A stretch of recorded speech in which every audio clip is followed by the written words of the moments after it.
जमा का सीखा है हिफाजत करें, हाफिजू हिफाजत करो, एक बार नहीं करनी, हमेशा किया करो जब तक आप जिंदा हैं, हिफाजत किया करें। अल्लाह सलावात जमा का सीखा है, सलात की जमा है सलावात, नमाजों की हिफाजत किया करें।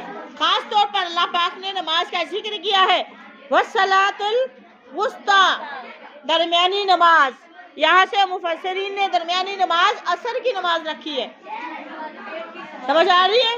वल अस्र पढ़ी है सूरत, ठीक है।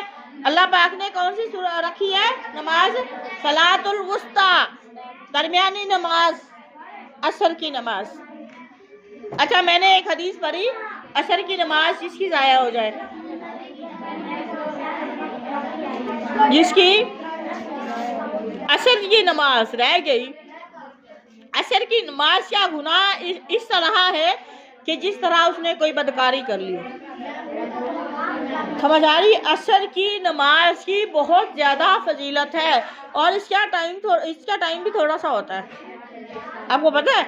असर की नमाज का जिस तरह मगरिब का तो बिल्कुल 25-30 मिनट होते हैं, ठीक है। असर की नमाज भी बड़ी फजीलत वाली नमाज है और ये इसका भी ख़ास तौर पर इसके टाइम पर ही इसको कायम किया करें और इसको ज़ाया ना किया करें। वो पूरी हदीस मेरे ज़हन से निकल गई, मैं आपको फिर बताऊंगी, ठीक है। ये सलातुल वुस्ता असर की नमाज, मुफस्सिरीन ने इसको असर की नमाज बयान किया है।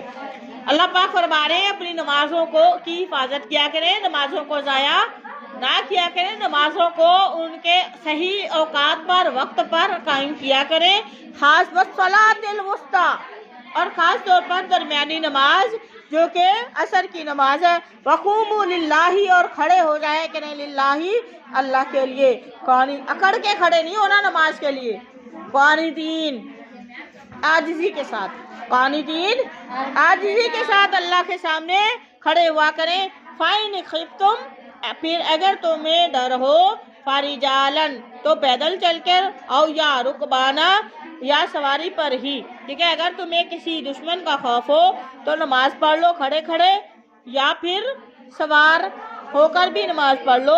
फाइजा आमीन तुम, फिर जब तुम्हारा खौफ खत्म हो जाए, जब तुम पुरसकून हो जाओ, फज़कुरुल्लाह, तो अल्लाह को याद किया करो, कमा, ऐसा याद किया करो जैसा कि अल्लामाकुम, अल्लामा उसने सिखाया, तुम आपको, उसी तरह अल्लाह को याद करो, उसी तरह नमाज कायम किया करो जिस तरह अल्लाह पाक ने आपको सिखाया है। मालम तकूनू, माँ जो लम नहीं, तकूनू तुम नहीं थे, तालमून जानते, वल्लजीना और वो लोग, युतवफ़ौना जो मर जाएं, फौत हो जाएं, मिनकुम आप में से, जो कुछ लोग आप में से फौत हो जाएं, वयज़रून और वो छोड़ जाएं, अज़वाजन बीवियाँ, अज़वाजन बीवियाँ छोड़ जाएं, मतलब तुम मर्दों में से जो आदमी फौत हो जाए और वो अपनी बीवियाँ पीछे छोड़ जाए, वसीयतन, तो वो वसीयत किया करें, तो वो वसीयत किया करें, लिया ज़वाजी